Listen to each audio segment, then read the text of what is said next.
ചിരിക്കല്ലേ, മിണ്ടാതിരിക്കെ വന്നു എങ്ങനെയൊന്നും എക്സ്പ്രഷൻ ഇടുന്നു.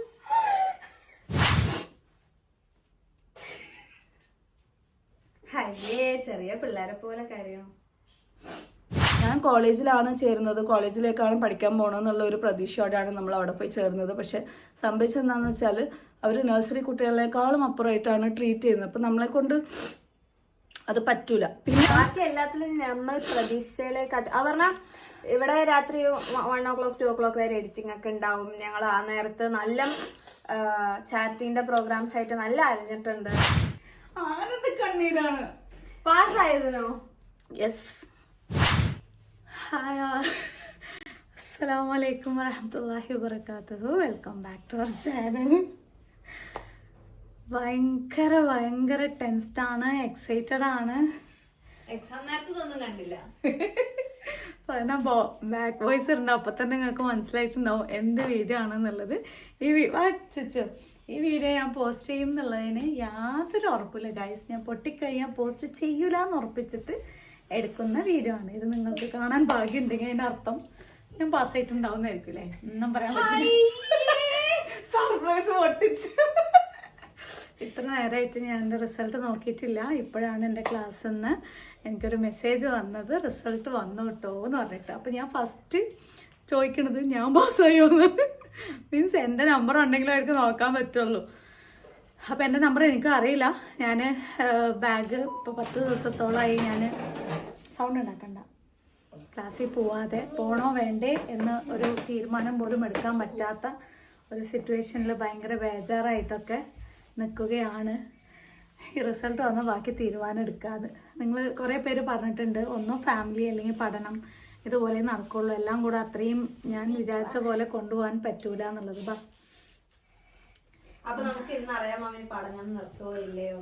ഓൾമോസ്റ്റ് നിർത്തിയ പോലെയാണ്. ഇപ്പോൾ 10 ദിവസത്തോളമായി പോയിട്ട്. നിർത്തുന്നതല്ല, അതിൽ ചില മാറ്റങ്ങൾ തീരുമാനത്തിലൊക്കെ വരും. ഞാൻ ഇത്രയും ടെൻസ്ഡ് ആവാനുള്ളൊരു കാരണം എന്താണെന്ന് വെച്ചാൽ നമ്മുടെ സെക്കൻഡ് എക്സാമിനാണോ തേർഡ് എക്സാമിനാണോ എന്ന് ഓർമ്മയില്ല, കോഴിക്കോട് ഒരു ചാരിറ്റി റിലേറ്റഡ് അവർ അത്രയും നിർബന്ധിച്ചിട്ട് അങ്ങോട്ട് പോകേണ്ടി വന്നു. അന്നത്തെ ദിവസം അങ്ങനെ കൊളായിട്ടുണ്ടായിരുന്നു. പിന്നെ അതുപോലെ തൃശ്ശൂർ സജീഷ് ഏട്ടൻ്റെ സോറിയാസിസ് അസുഖമുള്ള, നിങ്ങൾ ഇവിടെ വന്ന് തിന്നാനാണോ വന്നിരിക്കുന്നത്, അങ്ങോട്ട് പോയിട്ട് പിന്നെ വരും, നമുക്ക് സന്തോഷത്തിൽ പങ്കെടുക്കാം, സങ്കടത്തിൽ പങ്കെടുക്കണ്ട, അങ്ങോട്ട് പോയിക്കാം. അങ്ങോട്ട് തൃശ്ശൂർ പോയിട്ടുണ്ടായിരുന്നു. അങ്ങനെ ഓരോ ദിവസവും ചാരിറ്റി റിലേറ്റഡ് യാത്രകളും മറ്റതും ഏറ്റവും കൂടുതൽ ഞാൻ സ്ട്രഗിൾ ചെയ്ത ദിവസങ്ങളായിരുന്നു. കണ്ട എന്തൊരു സ്നേഹമുള്ള മകളാണ് നൂർത്തിയട്ടവളെ. അതാണ് ഞാൻ പൊട്ടിയിട്ടുണ്ടെങ്കിൽ അതിനൊക്കെ റീസൺ ഇതാണ് എന്നും പറയാലോ എന്ന് വിചാരിച്ചു. അങ്ങനൊന്നല്ല, പഠിച്ചാൽ പാസ്സാവും, ബട്ട് പഠിക്കാനുള്ള സിറ്റുവേഷൻ ഉണ്ടായിരുന്നില്ല ഗൈസ്. അപ്പൊ കുട്ടികളുടെ മുമ്പിൽ തോറ്റെന്ന് പറഞ്ഞാൽ എങ്ങനെ ഉണ്ടാവും ഒന്ന് ആലോചിക്കുക. ഞാൻ റിസൾട്ട് നോക്കാൻ പോകണം. ബാഗ് എടുത്തിട്ട് വരാം. ബാഗിൽ ആണ് എൻ്റെ എന്താണ് നീ അവിടെ നിന്ന് ചെയ്യണതൊക്കെ കൂടെ കണ്ണാടി കൂടെ കാണുന്നുണ്ട്. നീ ഒന്ന് വരുമോ? തൊടല്ലേ ചുച്ചു തൊടല്ലേ. ഇതില് രസം എന്താണെന്നറിയോ, എൻ്റെ ഒന്ന് ഹോൾ ടിക്കറ്റ് കാണാല്ലേ ഗൈസ്. പിന്നെ നമ്മൾ നോക്കുന്നു, ബാക്കിയുള്ളവരുടെ നമ്പർ ചോദിച്ചിട്ട് അവരിൽ നിന്ന് എടുക്കാൻ പറ്റുമോ? ഏതാണ്? കോളേജിൽ പോകുന്ന ഒരാളുടെ ബാഗിൽ എന്തൊക്കെയുള്ളതെന്ന് ആദ്യം കാണിച്ചു. കഴുത്ത് വേദന സഹിക്കാൻ പറ്റാണ്ട് ക്ലാസ്സിൽ ഇരിക്കാൻ പറ്റുന്നില്ല. അങ്ങനെ ഏതു നേരവും ഇത് തേച്ചിട്ട് കഴുത്തിൽ തേച്ചിട്ടായിരിക്കും ഇരിക്കുക. പിന്നെ അതുപോലെ കണ്ണ് നീറിയിട്ട് കണ്ണിലൊഴിക്കാനുള്ള മരുന്ന്, ഇതൊക്കെയാണ് ബാഗിൽ കൊണ്ടുപോകല്. വയസ്സായവർ പഠിക്കാൻ പോയാലുള്ള ഒരു അവസ്ഥയാണ്. പിന്നെ അതെ കുറെ ഒരു കൂട്ടം മരുന്നുകള്, ഇതൊക്കെയാണ് എൻ്റെ ബാഗിലുള്ളത്. പിന്നെന്താണ്, ഡോക്ടറിന്റെ പ്രിസ്ക്രിപ്ഷൻ, 2 ഡോക്ടറുണ്ട്. അപ്പൊ ശരി, ഞാൻ എൻ്റെ ഇത് കാണാമല്ലോ ഗൈസ്, ഞാൻ വല്ലതും തപ്പിയെടുക്കാൻ നോക്കട്ടെ. ആരെങ്കിലും നമ്പർ കിട്ടുമോ അവർക്ക് ചോദിച്ചിട്ട് അവരുടെ നമ്പറിൽ നിന്ന് ലാസ്റ്റ് നമ്പർ മാത്രം നമുക്ക് മാറ്റി അടിച്ചെടുത്തിട്ട് റിസൾട്ട് നോക്കാം. ഓക്കെ, കിട്ടി ഗൈസ്. അങ്ങനെ നമ്മുടെ ഹോൾ ടിക്കറ്റ് കിട്ടിയിരിക്കുകയാണ്. അപ്പൊ പിന്നെ റന വരണ്ട, അവിടെ ഫാൻ ഓഫ് ആക്ക. റന വാ. എന്താണ് വെറുതെ ചോദിച്ചാൽ എന്നെ ടെൻഷൻ ആക്കണേ? അല്ലെങ്കിൽ എനിക്ക് ബേജാറാണ്. എടാ നീ പുഷു എന്നാക്കണം മിണ്ടാണ്ടിരിക്കവിടെ നോക്കിയിട്ട് പറയൂന്ന്. ബിസ്മില്ലാഹി റഹ്മാനി റഹീം. റന വരുന്നുണ്ടാ? വാങ്ങട് എടി സെർച്ചൊക്കെ വരുന്നേ. റന വാ. ടൈപ്പ് ചെയ്ത് കൊടുക്കാൻ പോവുകയാണ്. എന്നെപ്പോലെ എൻ്റെ റിസൾട്ട് കാണാനും ഞാൻ പാസ്സാവാനും വേണ്ടിയിട്ട് ഒരുപാട് പേര് കേരളത്തിൽ അങ്ങോളം ഇങ്ങോളം പ്രാർത്ഥിക്കുന്നു എന്നുള്ളത് എനിക്കറിയാം. നമ്മുടെ സ്വന്തം ഫാമിലി.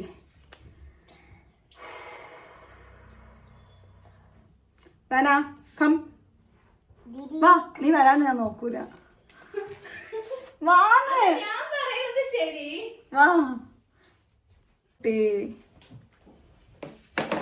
നല്ല ആദ്യം കേട്ടപ്പോ എന്താണ് ഇപ്പോ തോറ്റാൽ എന്താണ് ഇപ്പോ എനിക്കിപ്പോ മീൻസ് ഇത് കിട്ടിയിട്ട് വേണം എന്നില്ലാലോ, അടുത്ത സെമ്മില് എഴുതാം, അരിയർ വന്നാലും കുഴപ്പമില്ല എന്നൊക്കെ എഴുതായിരുന്നു. പിന്നെ ഭയങ്കര ഒരു ടെൻഷൻ. ഞാൻ ഇത്രയും ദിവസം പോയതിന് ചിലപ്പോൾ പാസ്സായി കഴിഞ്ഞാൽ ഒരു മോട്ടിവേഷനൊക്കെ കിട്ടുമല്ലോ എന്നൊക്കെ ഒരു ചെറിയൊരു അത്യാഗ്രഹം അങ്ങനെ വന്ന് വിട്ടാൽ ടണ്ടടേ.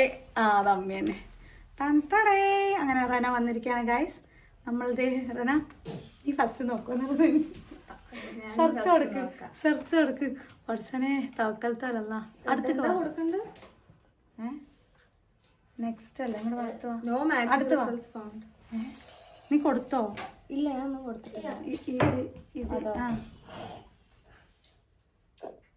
വന്നോ എന്തെങ്കിലും? ഒന്നും വന്നില്ല. അത് വരാത്ത അതിനെന്താ വന്നാല്? പറയും വേണ്ട, ഞാൻ അടിച്ചെടുക്കാം. കാരണം അവരും കൂടെ നോക്കും.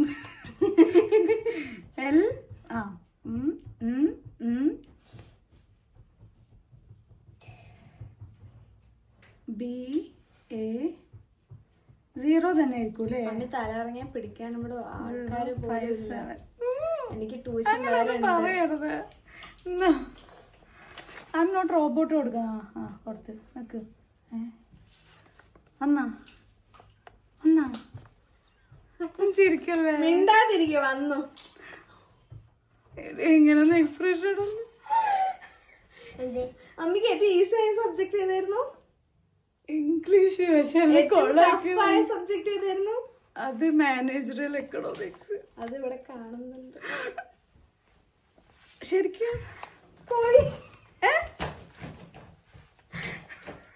കാട്ട് അത് പോകുന്ന എനിക്ക് ഉറപ്പായിരുന്നു.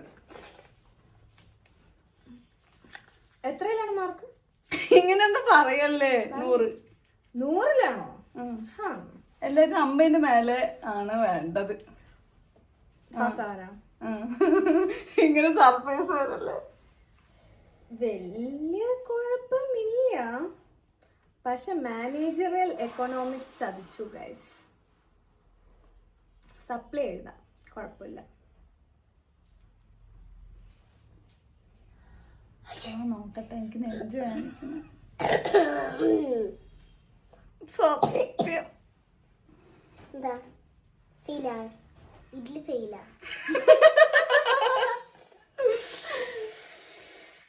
മാനേജറിയൽ എക്കണോമിക്സ് മാർക്ക് നോക്കട്ടെ. വലിയ കുഴപ്പമില്ല, ഞാൻ പ്രതീക്ഷിച്ചതിനെ കാട്ടിയുണ്ട്.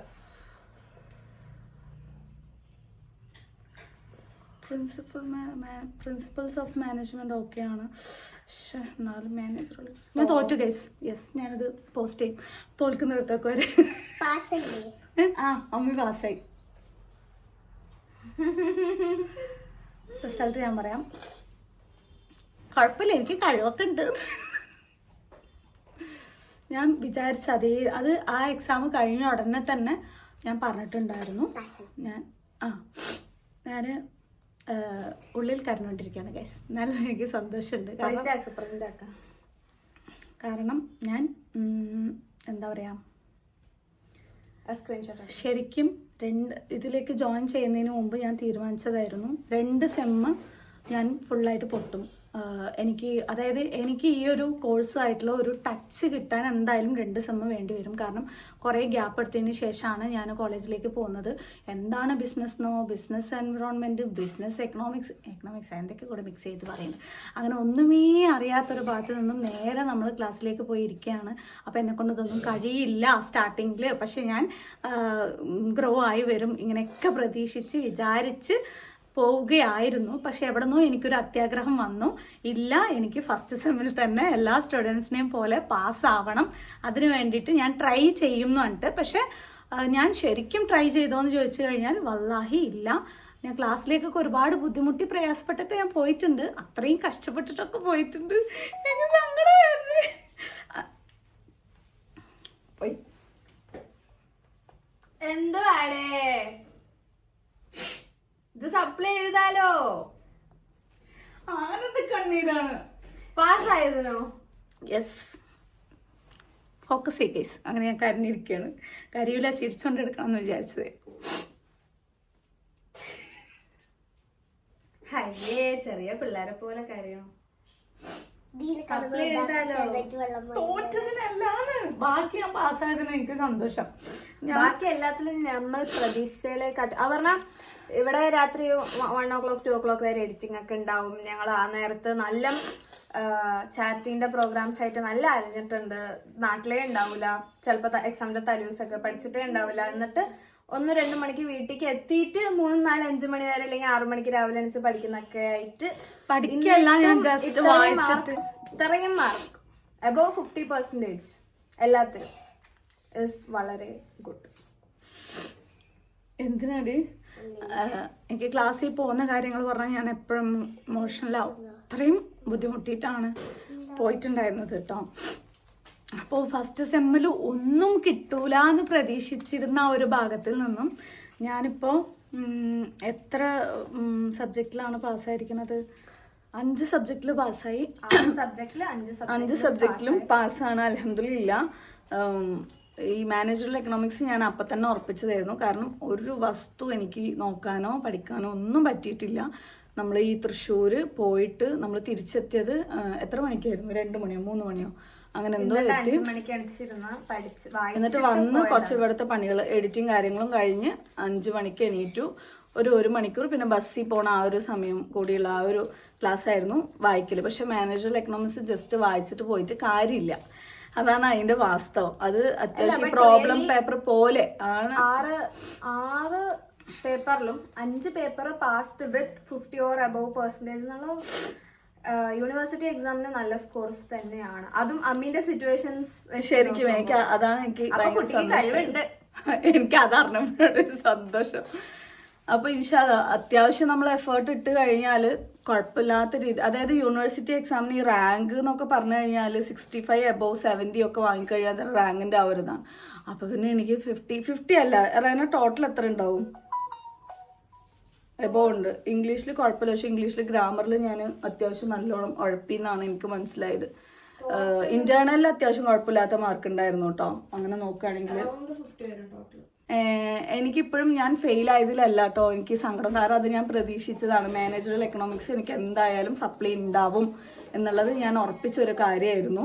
കാരണം അന്ന് ഒട്ടും എനിക്ക് ഒന്നും നോക്കാനോ ഒന്നും പറ്റിയിട്ടില്ല. എക്സാം കഴിഞ്ഞ ഉടനെ ഞാൻ പറഞ്ഞതും അത് മിക്കവാറും എനിക്ക് സപ്ലൈ ഉണ്ടാവും എന്നുള്ളത് തന്നെയാണ്. ഞാൻ ക്ലാസ്സിലേക്ക് പോയതും അതൊക്കെ ആലോചിക്കുമ്പോൾ എനിക്കിപ്പോഴും ഭയങ്കര ഒരു സങ്കടവും ട്രോമ പോലെ തന്നെയാണ് കേട്ടോ. ഇപ്പം ഞാൻ 10 ദിവസത്തോളം ഞാൻ പോയിട്ടില്ല. ഇത്രയും ദിവസം ഞാൻ ലീവ് എടുത്തിട്ടില്ല. കാരണം എനിക്ക് നല്ല ഇന്റേണൽ മാർക്ക് കിട്ടുകയാണെങ്കിൽ കിട്ടിക്കോട്ടെ എന്ന് പറഞ്ഞിട്ട്. പക്ഷെ ഇപ്പം എനിക്ക് ക്ലാസ്സിൽ ഇരിക്കാൻ പറ്റുന്നില്ല. കണ്ണ് ഭയങ്കരമായിട്ട് നീറും. പിന്നെ ഈ കഴുത്തിൻ്റെ പ്രോബ്ലം ഉള്ളതുകൊണ്ട് ഇരിക്കാൻ പറ്റില്ല. ശരീരം മൊത്തം പെയിന്. നടക്കുമ്പോൾ ഈ മസിൽ കയറൽ അത് എനിക്ക് തോന്നുന്നു ബോഡിയിൽ മഗ്നീഷ്യം കുറവായാലാണ്. ഇന്നാൾ ഞാൻ സുബിയില്ലേ മരിച്ചില്ലേ, അവരുടെ വീഡിയോ കണ്ടപ്പോൾ അവരുടെ ലാസ്റ്റ് മരിക്കുന്നതിന് തൊട്ട് മുമ്പ് ഇട്ട വീഡിയോയിൽ കുറച്ച് കാര്യങ്ങൾ പറഞ്ഞൊക്കെ എനിക്ക് ഇപ്പം ഞാൻ കറണ്ടായിട്ട് ഫേസ് ചെയ്തുകൊണ്ടിരിക്കുന്നുണ്ട്. ഉറക്കമില്ലാത്തതിൻ്റെയും കറക്റ്റ് സമയത്തിന് ഭക്ഷണം ഇല്ലാത്തതിൻ്റെയും ഒക്കെ. അപ്പോൾ അതും കൂടെ കണ്ടപ്പോൾ മരിക്കണേൽ പേടിയൊന്നുമില്ല. പക്ഷെ നമ്മുടെ മക്കളെ നമ്മൾ അവരെ കഷ്ടപ്പെടരുതല്ലോ എന്ന് ആലോചിച്ചപ്പോൾ ഞാൻ ക്ലാസ്സിൽ പോവാതായതാണ്. പിന്നെ ഇവർ ക്ലാസ്സിൽ നിന്ന് ഒരുപാട് ടൈമിംഗ് മാറ്റലും പിന്നെ നഴ്സറിയിൽ പഠിക്കുന്ന പോലെയാണ്. ആക്ച്വലി ഞാൻ കോളേജിലാണ് ചേരുന്നത്, കോളേജിലേക്കാണ് പഠിക്കാൻ പോകണമെന്നുള്ള ഒരു പ്രതീക്ഷയോടെയാണ് നമ്മൾ അവിടെ പോയി ചേർന്നത്. പക്ഷെ സംഭവിച്ചെന്താണെന്ന് വെച്ചാൽ അവർ നഴ്സറി കുട്ടികളെക്കാളും അപ്പുറമായിട്ടാണ് ട്രീറ്റ് ചെയ്യുന്നത്. അപ്പം നമ്മളെ കൊണ്ട് അത് പറ്റൂല. പിന്നെ എനിവേ ഞാൻ പൊട്ടിക്കഴിഞ്ഞാൽ ഈ ഒരു വീഡിയോ പോസ്റ്റ് ചെയ്യില്ല എന്നാണ് ഞാൻ വിചാരിച്ചിരുന്നത്. മീൻസ് എന്നാലും ഞാൻ പോസ്റ്റ് ചെയ്യായിരിക്കും, കാരണം എത്രയോ പേര് തോൽവികൾ കടന്നിട്ടാണ് എത്തിയിട്ടുള്ളത്. അപ്പോൾ വിജയം മാത്രം കാണിച്ചു കഴിഞ്ഞാലോ കഴിവുള്ളവർക്ക് മാത്രമേ എന്തെങ്കിലുമൊക്കെ നേടാൻ പറ്റുള്ളൂ എന്ന് വിചാരിക്കൂലേ നിങ്ങളിൽ പലരും. നമുക്ക് കഴിവില്ലെങ്കിലും സിറ്റുവേഷൻ ഇല്ലെങ്കിലും നമുക്ക് അതിനുള്ള സൗകര്യങ്ങളില്ലെങ്കിലും സപ്പോർട്ടേഴ്സ് ഇല്ലെങ്കിലും നമ്മളെ കൊണ്ട് എന്തെങ്കിലുമൊക്കെ നേടാൻ പറ്റും എന്ന് നിങ്ങൾക്കും കാണിച്ചു തരാൻ വേണ്ടിയിട്ടാണ്. അനുകൂലമായിട്ടുള്ള സാഹചര്യങ്ങൾ മാത്രമല്ല നമുക്ക് ഈ എന്തെങ്കിലുമൊക്കെ അച്ചീവ് ചെയ്യാൻ പറ്റുന്നത് എന്ന് പറയാനും വേണ്ടിയിട്ടാണ്. ഒരുപാട് പേര് ചിലപ്പോൾ കളിയാക്കുക തന്നെ പൊട്ടിയതിന്. എനിക്കതൊന്നും വിഷമമില്ല. പക്ഷെ ഞാൻ അൽഹംദുലില്ലാ ഭയങ്കര ഭയങ്കര ഭയങ്കര ഭയങ്കര ഹാപ്പിയാണ്. അൽഹംദുലില്ലാ. കാരണം എന്താണെന്ന് വെച്ചാൽ ഈ പറഞ്ഞ പോലെ 1-2 മണിക്കൂർ ബസ്സിൽ പോകുന്ന സമയത്ത് ഈ നോട്ട്സൊക്കെ വായിച്ചതിൻ്റെ ബേസിൽ എനിക്ക് ഈ ഒരു 50% നമുക്ക് അച്ചീവ് ചെയ്യാൻ പറ്റുക എന്നുള്ളത് വലിയ വലിയ വലിയ എന്നെ സംബന്ധിച്ചിടത്തോളം ഞാൻ റാങ്ക് വാങ്ങിയതിൻ്റെ തുല്യം തന്നെയാണ്. പിന്നെ മാനേജറൽ എക്കണോമിക്സ് ആ മിസ് അത്യാവശ്യം നല്ലോണം എഫേർട്ട് ഇട്ടിട്ട് നമ്മൾ പാസ്സാവണം എന്നൊക്കെ വിചാരിച്ച് ക്ലാസ് എടുത്ത മിസ് തന്നെയാണ്. പക്ഷേ ലാസ്റ്റ് ടൈമിൽ ഉഴപ്പി ഗൈസ്. മീൻസ് എന്നെ കൊണ്ട് പറ്റിയില്ല. ഈ പറഞ്ഞ പോലെ നമ്മുടെ തലയിൽ മറ്റ് പല കാര്യങ്ങളും ആയതുകൊണ്ട് തലേ ദിവസം പോലും എനിക്ക് മര്യാദയ്ക്കൊന്നും ഇരുന്ന് വായിക്കാൻ പോലുള്ള സിറ്റുവേഷൻ ഉണ്ടായിരുന്നില്ല. കാരണം അത്രയും ഞാൻ ടയേർഡായിരുന്നു. അവിടെയൊക്കെ പോയിട്ട് വന്ന് ഈ ക്ലാസ്സിലെത്തുന്നതിന് മുമ്പ് വീഡിയോസും അപ്ലോഡ് ചെയ്യണം. കാരണം നമുക്ക് വരുമാനം വേണമല്ലോ. നമ്മുടെ ഭാഗത്ത് ഏറ്റവും കൂടുതൽ ബാധ്യതകളും കാര്യങ്ങളും ഒക്കെ ഉള്ള സമയത്ത് നമുക്ക് ഏതെങ്കിലും ഒന്നിൽ മാത്രം കോൺസെൻട്രേറ്റ് ചെയ്ത് പോകാനായിട്ട് പറ്റൂല. സോ അങ്ങനെ കുറേ കാര്യങ്ങൾ തലയിൽ വെച്ചുകൊണ്ട് ഈ ഒരു റിസൾട്ടാണ് എനിക്ക് കിട്ടിയിട്ടുള്ളത്. മാർക്സ് എന്ന് പറയുമ്പോൾ കോൺട്രാക്റ്റിൽ 50 ഉണ്ട്. Law of tort and motor vehicle accident എന്ന് പറഞ്ഞൊരു പേപ്പർ ഉണ്ട്, അതിൽ 50 ഉണ്ട്. പിന്നെ മാനേജറൽ എക്കണോമിക്സിലാണ് പറ്റിയത് ഗൈസ്. പ്രിൻസിപ്പിൾസ് ഓഫ് മാനേജ്മെൻറ്റ് എന്ന് പറഞ്ഞ പേപ്പറിൽ 51, ഇംഗ്ലീഷിൽ 61. ആക്ച്വലി ഇംഗ്ലീഷിൽ നമ്മളൊരു 75 എങ്കിലും എടുക്കണമായിരുന്നു. അത്രയ്ക്കും ഡെഡിക്കേഷനോടുകൂടെ പഠിപ്പിക്കുന്ന ടീച്ചറാണ്. മാർക്ക് പറഞ്ഞില്ല ടീച്ചർക്ക് നല്ല സങ്കടം ഉണ്ടാവും. ഗ്രാമറിൽ കുറേ സംഭവങ്ങൾ ആ സ്പോട്ടിൽ മിസ് എപ്പോഴും പറയുന്നത് നിങ്ങൾക്ക് ഫസ്റ്റ് തോന്നുന്നത് എന്താണോ അത് അപ്ലിക്കപ്പോൾ എഴുതുക. കാരണം നിങ്ങൾ കൂടുതൽ ഗ്രാമർ വായിച്ചുകൊണ്ടിരുന്നാൽ നിങ്ങൾക്ക് കൺഫ്യൂഷൻ വരും എന്നുള്ളത് ആ ഒരു കൺഫ്യൂഷൻ ഉണ്ടായിരുന്നു. സോ കുഴപ്പമില്ല. പക്ഷേ ഇൻറ്റേർണൽ എക്സാമിന് കുഴപ്പമില്ലാത്ത രീതിയിൽ സ്കോർ ചെയ്യാൻ പറ്റിയിട്ടുണ്ടായിരുന്നു കേട്ടോ. ഞാൻ പറഞ്ഞു ഗൈസ്, ഇംഗ്ലീഷിൽ 61. എനിക്ക് ഏറ്റവും കൂടുതൽ എപ്പോഴും മാർക്ക് പൊതുവേ കിട്ടുന്നത് ഇംഗ്ലീഷിലാണ്. ബട്ട് കുഴപ്പമില്ല, അടുത്തത് നോക്കാം. പിന്നെ ഞാൻ ഈ ഒരു അവസരത്തിൽ എൻ്റെ മറ്റൊരു കാര്യം കൂടെ പറയാനായിട്ട് ഉദ്ദേശിക്കുന്നുണ്ട്. എനിക്ക് ഈ പറഞ്ഞ പോലെ എനിക്ക് ഈ 12 മണിക്കൂർ ക്ലാസ്സിലിരിക്കേണ്ട ഒരു സിറ്റുവേഷനാണ്. മീൻസ് കോളേജിന് വേണ്ടി മാത്രം നമ്മുടെ ലൈഫിൽ 12 മണിക്കൂർ 10 മണിക്കൂറോളം മാറ്റി വെക്കേണ്ട ഒരു സിറ്റുവേഷനാണ് വരുന്നത്. കാരണം ഇവിടെ നിന്ന് ഒരു 7:30 നമ്മൾ ഇറങ്ങിക്കഴിഞ്ഞാൽ അവിടെ ഒരു 9-9:05 ആകുമ്പോഴേക്കും എത്തുള്ളൂ. അത് കഴിഞ്ഞ് അവിടുന്ന് ക്ലാസ് ഈ ഇടക്ക് 4:15 വരെയൊക്കെ ആക്കിയിട്ടുണ്ടായിരുന്നു. ഈ കുന്നും മലയും കയറി റോഡ് എത്തുമ്പോഴേക്കും തന്നെ അവിടെ ഒരു 15-20 മിനിറ്റോളം വേണം. എന്നിട്ട് ബസ്സിലാണെങ്കിലും തിക്കും തിരക്കും കൂട്ടിയിട്ട് ഇവർക്കാണെങ്കിൽ ഒരു വിലയും ഉണ്ടാവില്ല സ്റ്റുഡൻസ് ആണെന്നുള്ളത്. ഞാൻ ഫുൾ ടിക്കറ്റ് കൊടുത്തിട്ട് തന്നെയാണ് വരുന്നത്. പക്ഷേ യൂണിഫോമിലൊക്കെ കാണുന്ന സമയത്ത് ചിലപ്പോൾ കയറാൻ പറ്റില്ല, സീറ്റ് ഉണ്ടാവില്ല, അങ്ങനെ കുറേ പ്രോബ്ലംസ് ഉണ്ട്. കാരണം ആ ഒരു സമയത്തായിരിക്കും കുറച്ച് നേരം ഒന്ന് ഉറങ്ങാമെന്ന് വിചാരിച്ച് ബസ്സിൽ കയറിയിരിക്കുന്നത്, സീറ്റൊന്നും ഉണ്ടാവില്ല. അപ്പോൾ ബസ്സിൽ ഇവിടെ എത്തുമ്പോഴേക്കും ട്രാവലിങ്ങിന് വേണ്ടി മാത്രം നമ്മൾ ഈ പറഞ്ഞ പോലെ 1.5 മണിക്കൂറോളം 3 മണിക്കൂർ, പിന്നെ ക്ലാസ്സിലുള്ള ഒരു 7-8 മണിക്കൂർ, മൊത്തത്തിൽ 10-11 മണിക്കൂറോളം എൻ്റെ ലൈഫിൽ അങ്ങനെ പോകുന്നുണ്ട്. അപ്പോൾ ഞാനിങ്ങനെ തീരുമാനിച്ചു എൻ്റെ ഡിഗ്രി സർട്ടിഫിക്കറ്റ് കാര്യങ്ങളൊക്കെ ക്ലിയർ ചെയ്തിട്ട്, അതായത് ഇക്വലൻസി കിട്ടാത്തതുകൊണ്ടാണ് എനിക്ക് 3 ഇയർ ജോയിൻ ചെയ്യാൻ പറ്റാത്തത്. അപ്പോൾ ക്ലിയർ ചെയ്തിട്ട് ഞാൻ 3 ഇയർ LLBയിലേക്ക് മേ ബി മാറാൻ ചാൻസ് ഉണ്ട്. അതിന് വേണ്ടിയിട്ടുള്ള പണികളൊക്കെ നടക്കുന്നുണ്ട്. അങ്ങനെ ആണെന്നുണ്ടെങ്കിൽ എനിക്ക് ഇത്രയും റിസ്ക് കാര്യങ്ങളും ഉണ്ടാവില്ല. ഏതായാലും നിങ്ങളുടെ എല്ലാവരും പ്രാർത്ഥന വേണം. പഠിക്കാൻ ആരെങ്കിലും തീരുമാനിച്ചിട്ടുണ്ടെങ്കിൽ എല്ലാ സിറ്റുവേഷനും നമുക്ക് ഒത്തു വന്നതിന് ശേഷം ആവില്ല, പക്ഷെ നമ്മളും കൂടെ ഉണ്ടാവണം. പഠിച്ചൊരു പകുതിയിൽ എത്തുമ്പോഴേക്കും നമുക്ക് ആയുസൊക്കെ തീർന്നു മരിച്ചു പോകുന്ന ഒരു സിറ്റുവേഷനിൽ എത്താനും പാടില്ലല്ലോ. അവരെ വായ ക്ലോസ് ചെയ്യാൻ പറയൂ. അപ്പം ഞാൻ ഭയങ്കര ഹാപ്പിയാണ്. അൽഹംദുലില്ലാ. എനിക്ക് വിഷമം വന്നത് ഞാൻ തോറ്റു എന്ന് പറഞ്ഞിട്ടല്ല, എനിക്ക് ഇത്രയും ഞാൻ ബുദ്ധിമുട്ടി ക്ലാസ്സിലേക്ക് പോയതും പിന്നെ അധികം എക്സാമിന് വേണ്ടിയിട്ട് ഒരുപാട് എഫേർട്ട് ഇടാൻ എനിക്ക് ആ ഒരു സമയത്ത് പറ്റിയിട്ടുണ്ടായിരുന്നില്ല. എന്നിട്ടും അത്യാവശ്യം കുഴപ്പമില്ലാത്ത മാർക്ക് കാര്യങ്ങൾ സ്കോർ ചെയ്യാൻ പറ്റിയാലും എൻ്റെ കോൺഫിഡൻസ് 10 മടങ്ങ് കയറിയിരിക്കുകയാണ്. അപ്പോൾ ഇൻഷാല്ല മാനേജറൽ എക്കണോമിക്സ് ഒക്കെ നമുക്ക് എങ്ങനെയും എന്തും ചെയ്യാൻ പറ്റും. അതായത് ഈ ഒരു BBA LLB എന്നുള്ളത് കണ്ടിന്യൂ ചെയ്ത് പോവുകയാണെന്നുണ്ടെങ്കിൽ നമുക്ക് സുഖമായിട്ട് അത് പാസ്സാവാം. അതല്ല LLBയിലേക്ക് ഞാൻ ഷിഫ്റ്റ് ചെയ്യുകയാണെന്നുണ്ടെങ്കിൽ പിന്നെ എനിക്ക് ഈ പറഞ്ഞ പോലെ മാനേജ്മെൻറ്റ് പേപ്പേഴ്സ് ഉണ്ടാവില്ല, ജസ്റ്റ് ലോ പേപ്പേഴ്സ് മാത്രമായിരിക്കും. ലോ പേപ്പേഴ്സ് നമ്മൾ പൊളിക്കും. പക്ഷേ കോൺസ്റ്റിറ്റ്യൂഷൻ ഇപ്രാവശ്യം കണ്ടപ്പോൾ എൻ്റെ തലയൊക്കെ കറങ്ങി ഗൈസ്. ഓരോ സെക്ഷൻ മറ്റത് മറിച്ചതൊക്കെ കാണുമ്പോൾ ഇതൊക്കെ എങ്ങനെ സീരിയസ്ലി ഇനീഷ്യലി മറ്റ് സബ്ജക്റ്റ് ഇതേപോലെ തന്നെയായിരുന്നു. സ്റ്റാർട്ടിങ്ങിൽ ഒന്നും നമുക്ക് ABCD മനസ്സിലാവില്ല. എക്സാമിൻ്റെ ഒരാഴ്ച മുമ്പാണ് നമ്മൾ എന്ത് പേപ്പറാണ് ശരിക്കും പഠിക്കുന്നത്, എന്താണ് ഇവർ പഠിപ്പിക്കാൻ ഉദ്ദേശിച്ചത് എന്ന് പോലും മനസ്സിലാവുന്നത്. ഓക്കെ, എനിവേ എനിക്ക് ലാസ്റ്റ് ടൈം എനിക്കൊരു ക്രാഷ് കോഴ്സ് ഞാൻ 1, 2, 3 പേപ്പർ അറ്റൻഡ് ചെയ്തിട്ടുണ്ടായിരുന്നു. ആ കുട്ടികൾ സൂപ്പർബായിട്ട് എടുത്തിട്ടുണ്ടായിരുന്നു. കാലിക്കറ്റ് കോഴിക്കോട് ഗവൺമെൻറ് കോളേജിൽ പഠിക്കുന്ന കുട്ടികൾ. അതിൽ അമീനാനെ പ്രത്യേകിച്ച് പറയണം, അടിപൊളിയായിട്ട് ക്ലാസ് എടുത്തിട്ടുണ്ടായിരുന്നു. എൻ്റെ സബ്സ്ക്രൈബർ ആയിരുന്നു, ഫോളോവർ ആണ്. അപ്പം തന്നെ എന്നെ കോൺടാക്ട് ചെയ്ത് നോട്ട്സ് എന്തെങ്കിലും വേണമെങ്കിൽ തരാമെന്നൊക്കെ പറഞ്ഞിട്ട് മെസ്സേജ് ചെയ്ത്, പക്ഷേ എനിക്ക് കാണാൻ പറ്റിയില്ല. പിന്നെ ലാസ്റ്റ് ടൈം ആളുടെ ക്ലാസ് എനിക്ക് മനുവിൻ്റെ കൂടെ കിട്ടി. അതെനിക്ക് നന്നായിട്ട് ഹെൽപ്പ് ചെയ്തിട്ടുണ്ട്. ജസ്റ്റ് ട്രാവൽ ചെയ്യുന്ന സമയത്തൊക്കെ അവിടെ ക്ലാസ് ഓണാക്കി വെച്ചിട്ട് ആണ് എക്സാമിൻ്റെ തലേ ദിവസമൊക്കെ ഓരോ ഭാഗത്ത് പോയിട്ടുണ്ടായിരുന്നത്. അതിൽ നിന്നും കിട്ടിയ കുറേ പോയിൻറ്റ്സൊക്കെ എനിക്ക് എക്സാമിന് അതേപോലെ എഴുതാനൊക്കെ പറ്റിയിട്ടുണ്ട്. ഇനി അവർക്കും താങ്ക്സ് പറയുന്നു. പിന്നെ ഈ നഴ്സറിയിൽ നിന്നും എത്രയും പെട്ടെന്ന് മാറിയിട്ട് ഒരു കോളേജിൽ ജോയിൻ ചെയ്യണം ഗൈസ്. എനിക്ക് എല്ലാവരെയും ദുആ ഉണ്ടാവണം. അൽഹംദുലില്ലാ ഞാൻ ഹാപ്പിയാണ്. അപ്പോൾ എല്ലാവരെയും കമൻറ്റ് പോരട്ടെ. ഇനിയും നമ്മുടെ പഴയ പ്രവർത്തനങ്ങളും അതേപോലെ നമ്മൾ ആക്റ്റീവായിട്ട് വരുന്നതായിരിക്കും. ഞാൻ ഭയങ്കര എക്സാം ടൈമിൽ കുറേ കാര്യങ്ങൾ കൊണ്ട് നല്ലോണം ഞാൻ ഡിസ്റ്റർബ്ഡ് ആയിരുന്നു. പക്ഷേ എങ്കിലും ഇത്രയെങ്കിലും എനിക്ക് നേടാൻ പറ്റി. Tata bye bye. അസ്സലാമു അലൈക്കും വറഹ്മത്തുള്ളാഹി വബറകാതുഹു.